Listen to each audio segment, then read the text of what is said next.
14-year-old Breck Bednar was a churchgoer and a member of the Air Training Corps. He had started communicating with the then 17-year-old Lewis Danes through a gaming website in 2013. A couple of his friends were already members of it too. Together, the boys would play games and chat over TeamSpeak, software that acts like a conference call.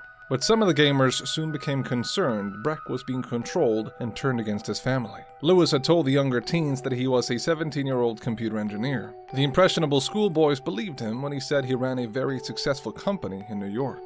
In reality, Lewis was unemployed and lived alone in Grace, Essex. Breck, his triplet siblings, and his parents lived in Surrey. His mother, Lauren LaFave, said she, too, noticed her son's behavior starting to change. She raised her concerns by contacting Surrey police in December 2013. Here's part of that call.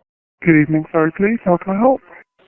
Yes, I have a 14-year-old son, and there's an 18-year-old unknown, well, he says he's 18-year-old person, and I feel like he's being groomed. He's being turned against his family and schooling, and it's been ongoing for a while, and I'm getting really concerned that this person isn't actually who he says he is.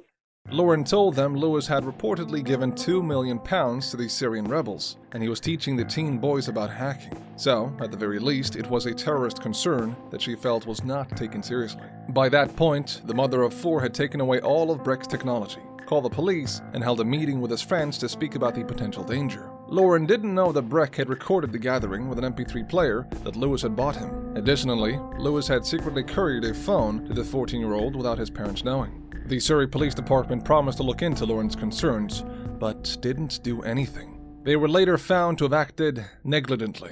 Despite the mother's best efforts, Breck continued the communication.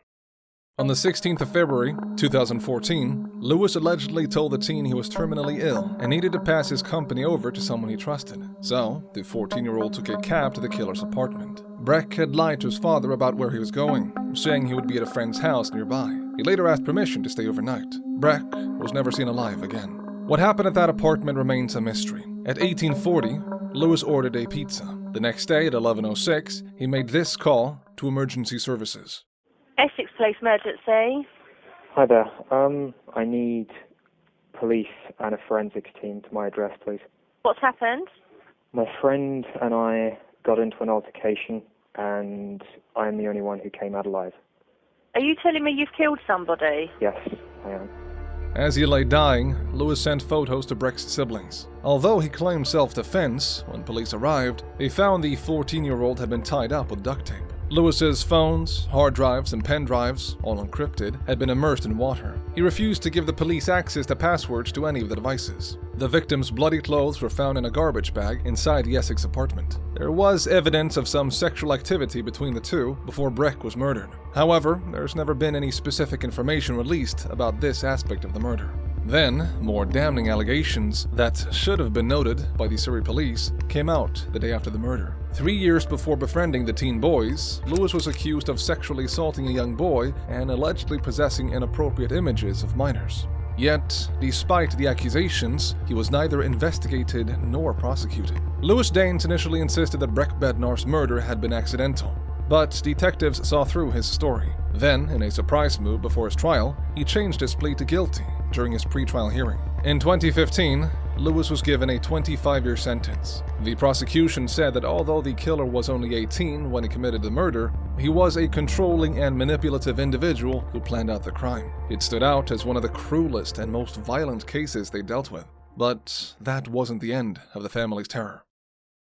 Following the sentence, Breck's mother received taunts from Lewis in a series of blog posts. In these posts, he took offense to the description of this apartment as grotty and insisted it was clean and tidy. He also wrote that he could have fled the scene with his substantial funds, and that his actions do not fit the profile that has been created by the media and family. While these comments were despicable, police said there was insufficient evidence to charge him with harassment. Lauren LaFave then contacted Google to take the blog down, but their response redirected her to Lewis. 4 years after the killer was sentenced, one of the victim's sisters received threatening and tormenting messages on Snapchat from someone claiming to be Lewis's cousin. The teen spoke to BBC Newsnight about the ordeal. Well, they first started coming to me on January 22nd, and it was from an unknown account. I didn't recognise the name. It meant nothing to me, and they just added me on Snapchat, and I opened the message, and it was a picture of me and Breck, and then that's where it all started from.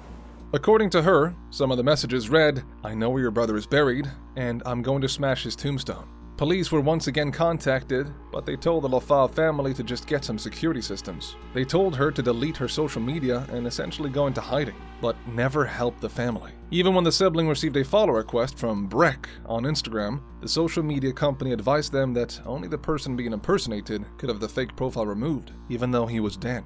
Breck's mother still believes that his murder was preventable. She created the Breck Foundation to campaign for tighter regulation on behalf of social media companies.